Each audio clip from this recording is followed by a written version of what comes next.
तो लड़ा आप सभी को। मैं ब्रदर शैलेश फ्रॉम मुंबई से और आपके बीच में दो टॉपिक मैं लेकर आ रहा हूँ। पहला टॉपिक ये है कि बहुत सारे लोग जो कंटाला करते हैं, आलसपन करते हैं परमेश्वर के कामों के लिए, और वो क्यों होता है वो मैं बताना चाहूँगा। और दूसरा टॉपिक ये है कि पड़ोसी से प्रेम करना, अपने पड़ोसी से अपने समान प्रेम रखना। तो दूसरा जो टॉपिक मैंने कहा अपने पड़ोसी से प्रेम रखना, ये बात तो सभी लोग जानते हैं, लेकिन इसके ऊपर मैं कुछ अलग बात करने वाला हूँ। और पहली चीज़, मैं आपके एक सामने एक वचन रख रहा हूँ, एक छोटा सा वचन है जिस पे हम बहुत अद्भुत रीति से मैं बात करने वाला हूँ। और छोटी बात है, ज़्यादा बड़ी बात नहीं है, मतलब ज़्यादा बड़ा मैसेज नहीं होगा, 5 या 6 या 7 मिनट होगा, लेकिन इसको पूरा सुने और प्रभु को महिमा दे। और ख़ास तौर पर जो सुन रहे हैं उस पर कमेंट भी करें और साथ ही साथ अपने जीवन में लेके चलें। हालेलुया। और ये सारी बातें मेरी महिमा के लिए या मेरी प्रशंसा के लिए नहीं, बल्कि परमेश्वर की महिमा के लिए, परमेश्वर के राज्य को बढ़ने के लिए ये सारी बातें मैं आपके सामने रखने जा रहा हूँ। हालेलुया। सो प्रेरितों का निकालेंगे हम लोग। प्रेरितों अध्याय 15 और वचन है 41। प्रेरितों चैप्टर 15 वर्सेस 41 में हम पढ़ेंगे।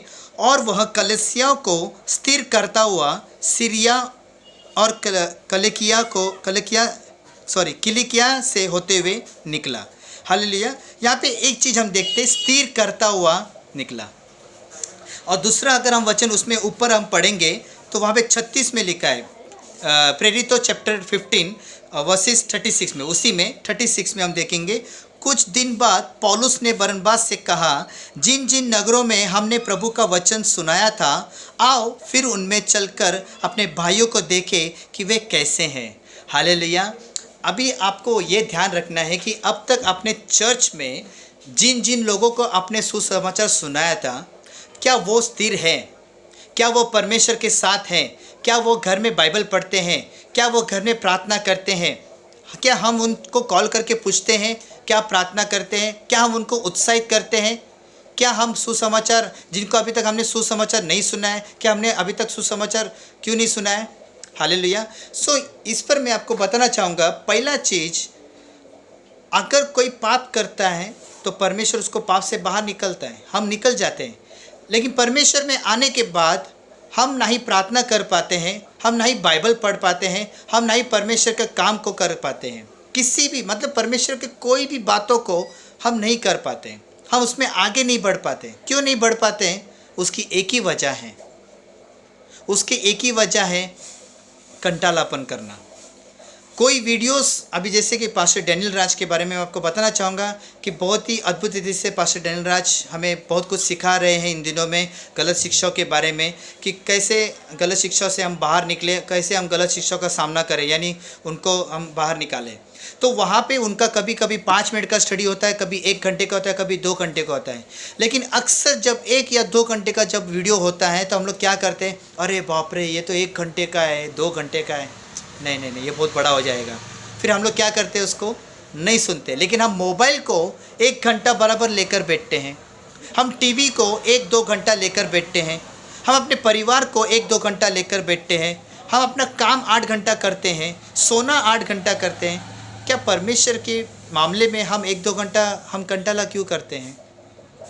और उसकी वजह एक ही, हम आगे क्यों नहीं बढ़ पाते? उसकी एक ही वजह है आलसपन। हम आलसीपना से बाहर नहीं निकलते हैं, हम सही मौके का कभी फ़ायदा नहीं उठाते हैं। हमें सही मौके का फ़ायदा उठाना है। आपको बता दो, जब लॉकडाउन नहीं था, परमेश्वर ने हमें कई बातों में समझ के लिया, कई बातों में हम पर दया की, अनुग्रह किया। बहुत सारी बातें थी, मैं आपको बताना चाहूँगा, बहुत सारी बातें थी जिसमें परमेश्वर ने हमको बहुत समझ के लिया, बहुत सारे मौका दिया हमको। लेकिन हम उस मौके का फ़ायदा कभी नहीं उठाए, हमने उस पर कभी नज़र नहीं किया। हमारे कितनी सारी गलतियों को उसने माफ़ किया, लेकिन हमने ध्यान नहीं दिया। और हम उसको खुश करने के बजाय हम अपने परिवार को, अपने काम काज को लेकर बैठे हैं। मैं ये नहीं कहता कि काम काज नहीं करना है, हमें परिवार को लेकर नहीं बैठना है, परिवार को नहीं संभालना है, ये दोनों चीज़ को करना है। लेकिन हम ये क्यों भूल जाते हैं कि परिवार परमेश्वर का दिया हुआ है, ये काम काज परमेश्वर का दिया हुआ है। अगर अगर वो ताकत ना दे, बल ना दे, तो फिर हम काम नहीं कर पाएंगे, और काम नहीं कर पाएंगे, हम परिवार को नहीं संभाल पाएंगे। सबसे अच्छी शुरुआत परमेश्वर की ओर से है, सब कुछ परमेश्वर की ओर से है। फिर हम उसको खुश क्यों नहीं करते? हम अपने जीवन से उसको खुश क्यों नहीं करते? और जिसको हम सुसमाचार सुनाते हैं, पता है वो क्यों स्थिर नहीं है? और अब तक कहीं ऐसे भी लोग हैं, दो प्रकार के लोग, एक तो सुसमाचार सुनाया, लोगों को प्रभु के राज में लाया, लेकिन वो स्थिर नहीं है। और दूसरा, बहुत सारे लोग प्रभु को जानते हैं, प्रभु के वचन को जानते हैं, यीशु को जानते हैं, सब कुछ जानते हुए भी वो सुसमाचार नहीं सुनाते। और ये दोनों में एक ही वजह है, जैसे कि मैंने सेकंड टॉपिक पे कहा कि अपने पड़ोसी से अपने समान प्रेम रख। अगर हम अपनों से कैसे प्यार करते हैं, हम अपने लिए कैसी फिक्र करते हैं, अपनों को कुछ हो जाता है तो कैसी फिक्र करते हैं, वैसे कलीसियाओं में जब लोग आते हैं, कलीसिया में जो लोग तुम्हारे द्वारा जो आते हैं, हमारे द्वारा जो लोग आते हैं, उन पर ध्यान देना बहुत ज़रूरी है। ये ज़रूरी नहीं कि पास्टर ने ही सब कुछ करना है, पास्टर ने ही सब कुछ ध्यान देना है। हम लीडर्स लोग, हम विश्वासी लोग जो इतने जुने हैं, हमें ध्यान देना है कि वो क्या कर रहे हैं।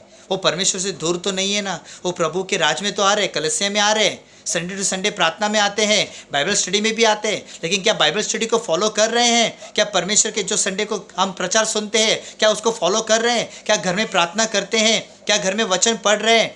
हमें इन सबको कॉल करके पूछना है इन दिनों में। और जब बाहर निकलेंगे तो इनसे मिलना ज़रूरी है। याद रखिए, यीशु मसीह ने ऊपर बैठे हमको प्यार नहीं किया, वो इस पृथ्वी पर आया हमसे मिलने, और वो 2020 साल पहले वो सेवा करके जा चुका है।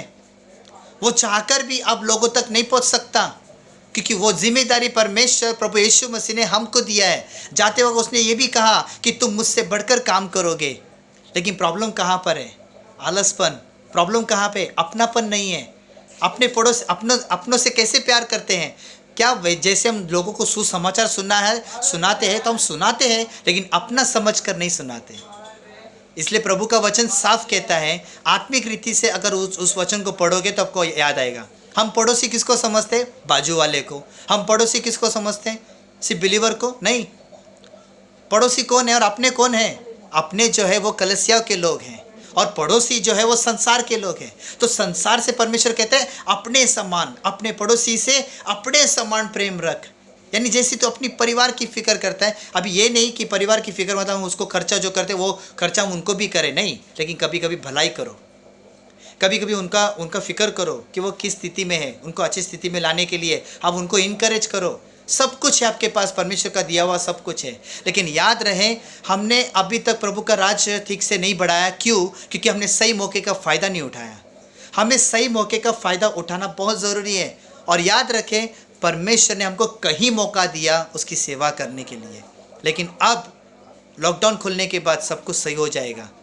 लेकिन जब तक लॉकडाउन नहीं खुलता तब तक भी आपको सुसमाचार सुनाना है, आपको लोगों का कांटेक्ट बना के रखना है, ताकि जैसे लॉकडाउन खुल जाएगा और फिर जैसे चर्च को शुरू करने का ये परमिशन मिल जाएगा, हम उनको आसानी से उनको प्रभु के राज में ला सकते हैं, कलीसिया में ला सकते हैं। हालेलुया। इसलिए प्रभु का राज्य को हमें बहुत अद्भुत रीति से काम करना है, उसके राज्य और प्रतिदिन काम करना है, प्रतिदिन उसके राज्य की फिक्र करना है, चिंता करना है। हमें अपने परिवार को परमेश्वर के हाथ में दे दो। हमारी जो भी ज़रूरत है परमेश्वर के हाथ में दे दो। लिखा है ना, तेरी ज़रूरत मैं जानता हूँ, उसको बताने की ज़रूरत नहीं है। आप उसकी ज़रूरत को पूरा करो, उसको क्या चाहिए उसको पूरा करो। परमेश्वर आपकी ज़रूरत को ऑटोमेटिकली पूरा करेगा। और मैं सच कहता हूँ, आप अगर मौके का फ़ायदा नहीं उठाया, आप अपने मौके का सही कदर नहीं किया, आदर नहीं किया, तो याद रखें, ये मैं आपको कहता हूँ, ये आखिरी मौका है। ऐसा समझ के चलो, ये आखिरी मौका है। हमें जो मौका मिला है उसके काम करने का, ये आखिरी मौका हो सकता है। इसलिए आपको परमेश्वर ने अच्छा रखा है, जीवित रखा है, आप उसके काम आओ। अगर आप उसके काम नहीं आए तो ज़िंदगी क्या काम की। हालेलुया। हमें अपने आप को भी स्थिर करना है, लेकिन कलीसिया को स्थिर करते हुए आगे बढ़ना है। हमें दूसरे कलीसिया, हमको बहुत सारे प्रभु का राज्य को बढ़ाना है। बस बढ़ाते जाना है, घटना नहीं है, बढ़ते जाना है। आपको पता है भारत देश में पाप अभी तक बढ़ते जा रहा है। क्यों? हम नहीं ध्यान दे रहे ना।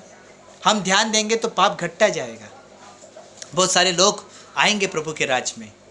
इसके लिए ये सारे मैसेज को आप बड़े ध्यानपूर्वक से वापस सुनिएगा। परमेश्वर चाहता है कि इन सारी बातों को आप आपके जीवन में लेके चलो जब लॉकडाउन खुलेगा। और अभी अपने आप को रियलाइज़ करो कि अभी तक अपने परमेश्वर को कितना खुश किया। हालेलुया।